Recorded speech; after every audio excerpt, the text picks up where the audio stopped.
Now joined by Michigan's head football coach. That's Jim Harbaugh. Coach, thanks for joining us, and congratulations on the trip to Piscataway, 52-17 victory.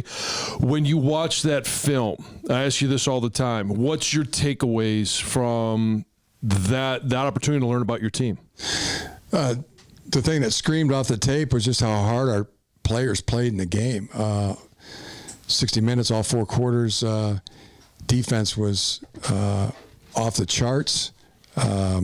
Incredible game with effort, with talent. The scoring line. I mean, gave up two big plays on defense, but the rest. I mean, magnificent. 4 first downs in the first half. 1 first down in the second half. 1 rushing yard in the first half. I think 57 total yards or something in the second half. But really was really amazed and happy with the way the offense played too. No turnovers, had long drives. Defense gave the offense a short field at the 10-yard line. On one particular possession, are able, first and goal from the 10, able to get it into the end zone. All the way around, really good. Not our best game, special teams. Punt block for a touchdown, and our worst game, really. And we missed 2 field goals. They were long ones, 50-yarders. Pretty good on kickoff coverage. Julius Welskoff had 2 incredible covers in the game, and pretty good on the punt block, punt return game, because that's the best punting outfit there is in college football. Yeah. In 2022, and we even let him know we were there as the punter was looked like he was attempting to run for a first down, and Cornelius Johnson tracked him down, and at the last second he punts the ball. He's so good at that. I mean, yeah. he can punt it from a full sprint. All in all, really good. And, tough environment against a really good team. We played a tremendous first half of football. Crowd was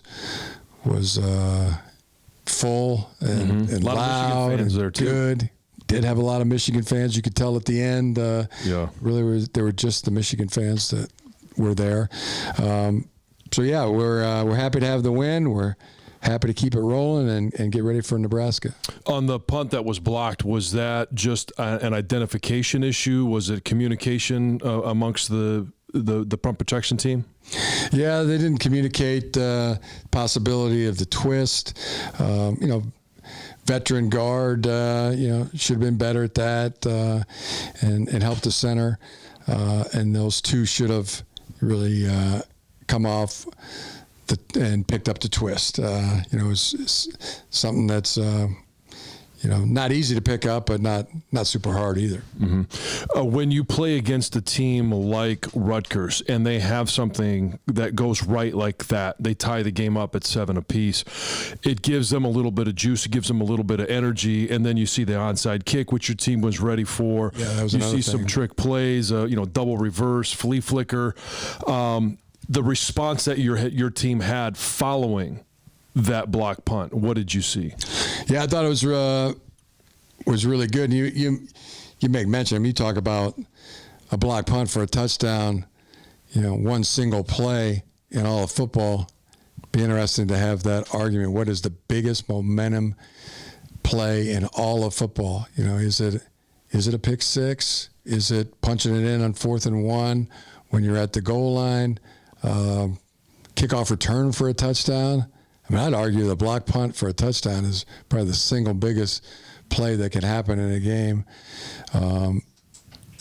to not only change momentum. I mean, it's a game changer, but also toward win percentage. Yeah, the influence of it, yeah. Yeah, it might be the highest. But yeah, great job. The onside kick recovery was really good. Heads up play. This is the most offsides a team has ever been on an onside kick that hasn't been called that I think I can ever remember. I mean, they're trying to get a jump on it. Blatantly offsides. And as you know, I mean, if it's an onside kick, I mean, they call that like it's a plate of glass. I mean, you can't be over the line at all for an onside kick or a surprise onside kick. So they missed that one, but we were should have been called offsides, but we were able to get the ball. From J.J. McCarthy, we've seen him become much more comfortable in the decisions that he's making, whether it's where to go with the ball, but also in being able to, hey, nothing's there. I'm going to tuck it and run it and pick up a first down. How do you guys continue to work on those type of scenarios to make him comfortable making those in-game decisions? Well, he does a great job of going through his reads, executing from the quarterback position. I think he's, doing everything really well. We got to protect him better. I mean, I didn't like some of those hits. One was a blatant personal foul, but took a few other hits in the game. As an offensive lineman, you want to keep the quarterback clean, and we need to do that. But we really showed his toughness as well. I mean, gave him an opportunity to show what a tough competitor he is. Didn't faze him. Actually, just kind of made him a little madder, and that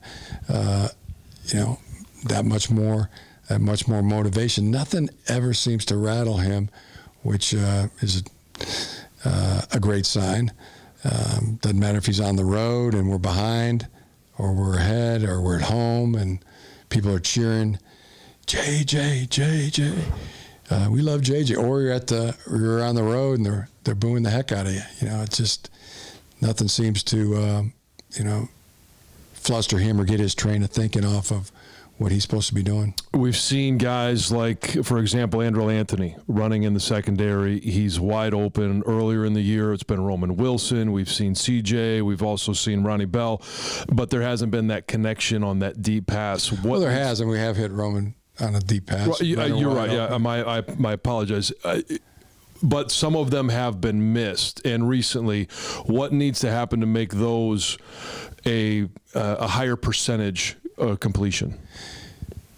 Yeah, I think JJ's always he's throwing the perfect ball. I mean, he's striving to throw the perfect ball at all times, and I think it's going to be as simple as just him learning, understanding that the more open a guy is, the less perfect the throw has to be. When you look at it, I mentioned this earlier to you, and I want to ask you again. Jeff Percy is making his first start. It's a big thing to make your first start. There's another guy on defense I want to ask you about. But what did you see from him and his confidence level of being able to go in there and perform to the level that you need to have in the Big Ten? Yeah, special mention for a heck of a game by Jeff Percy. So proud of him. He did a great job in covering up his man, run blocking, pass protection. Really good.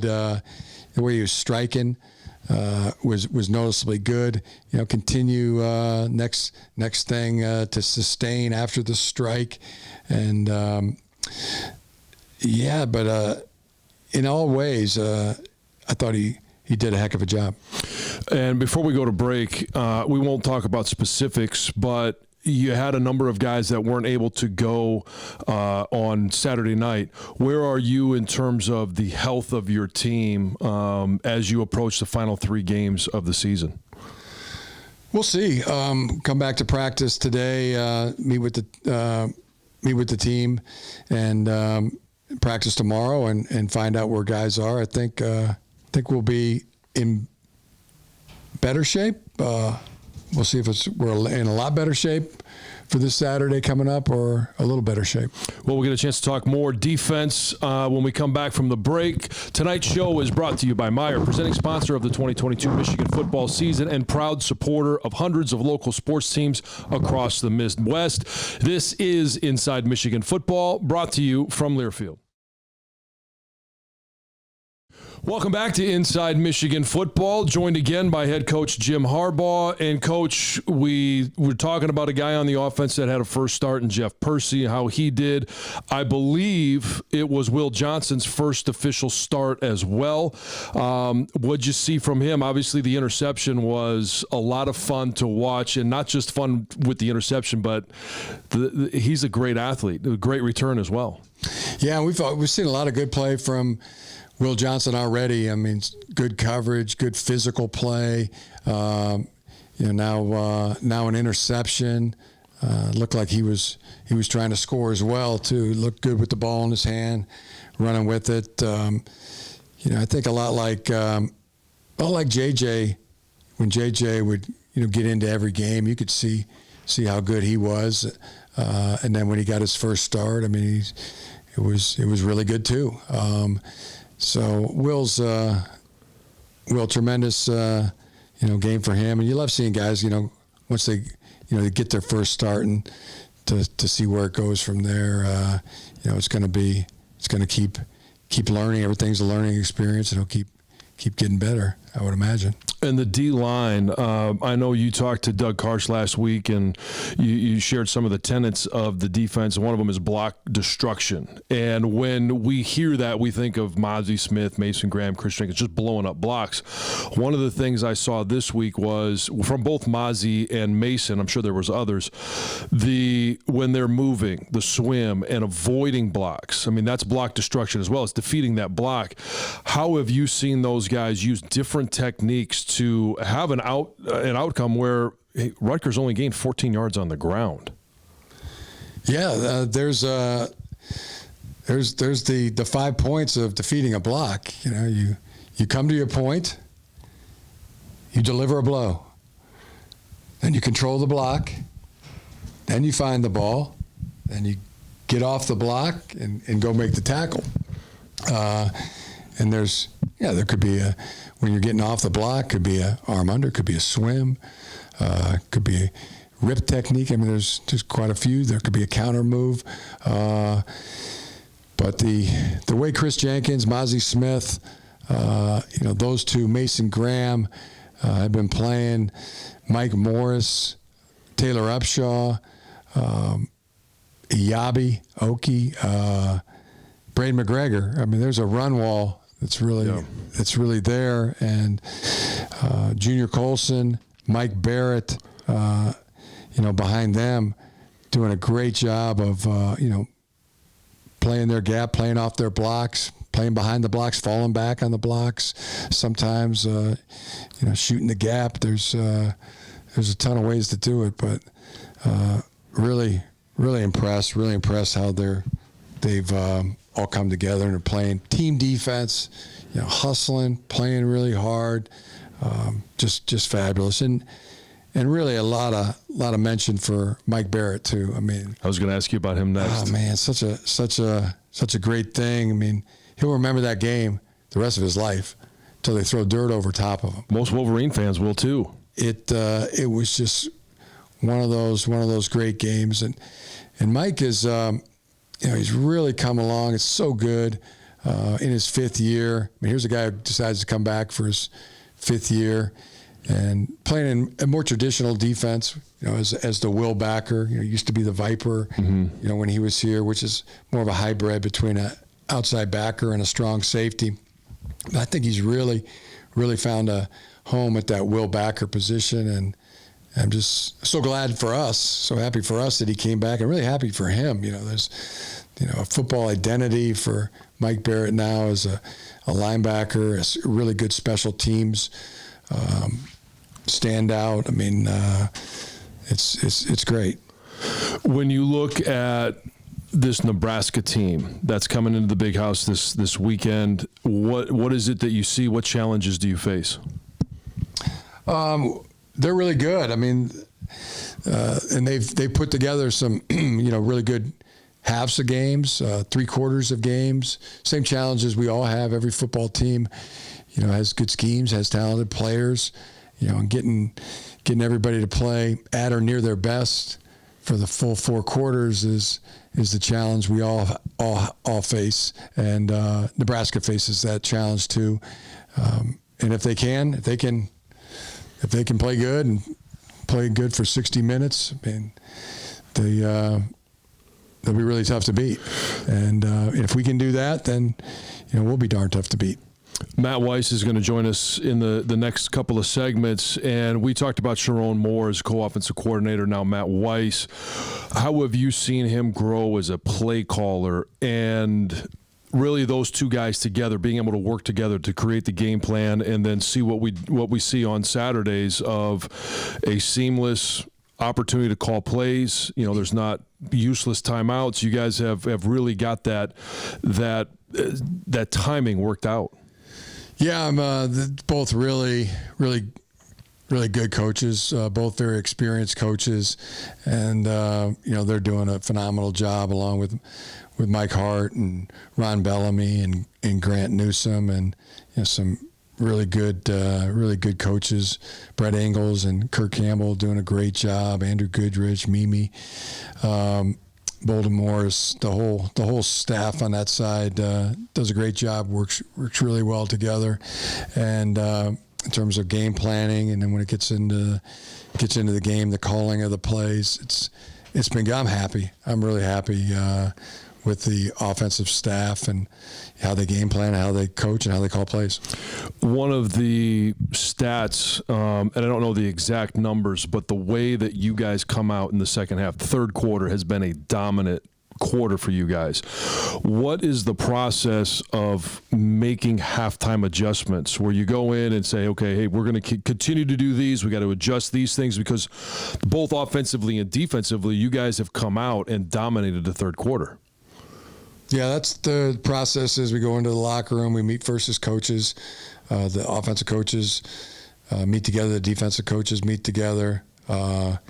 Players are hydrating and sitting down, and then the coaches, come over, and that's really what we're getting, what looks that we're getting, what are the coverages, alignments, if there are any tendencies, what plays we think are going to work based on what we've seen in the first half, and then go over those with the players, and then we're pretty much back on the field at that point. How much do you guys hear the guys talking about, hey, there's only 3 games left, and some guys are playing the final 3 games, the final 2 games in the big house that they're going to play, and it's a sprint to the end of the year. I know everyone's focused on the very next game, but how do you keep them energized, focused on the task at hand, knowing that it is your goals are all attainable, at least the regular season goals, within the next 30 days? Yeah, 18 days through Ohio State, and then 25 days through the Big Ten championship. So we're well aware of that, and we're still going to take it day by day, and one day at a time, like Jackie Harbaugh likes to say. We'll continue that approach, but full knowing that there's been a lot of good work made already. I mean, there's been a lot of groundwork that's already been laid, and our time's now. Our time is not last year. It's not next year. Our time is now, and we're on a ride. It's a happy ride, and it could be even a magical ride. So let's, focus on the task at hand, which is today. Let's have the best meetings possible, best practice possible. Let's make it let's make it the best one of the year, best meeting of the year, best lifting session, of the year, best practice of the year, and then do that today, and then come back and do the same thing tomorrow. Well, Coach, appreciate your time. Best of luck as you continue to prepare for Nebraska.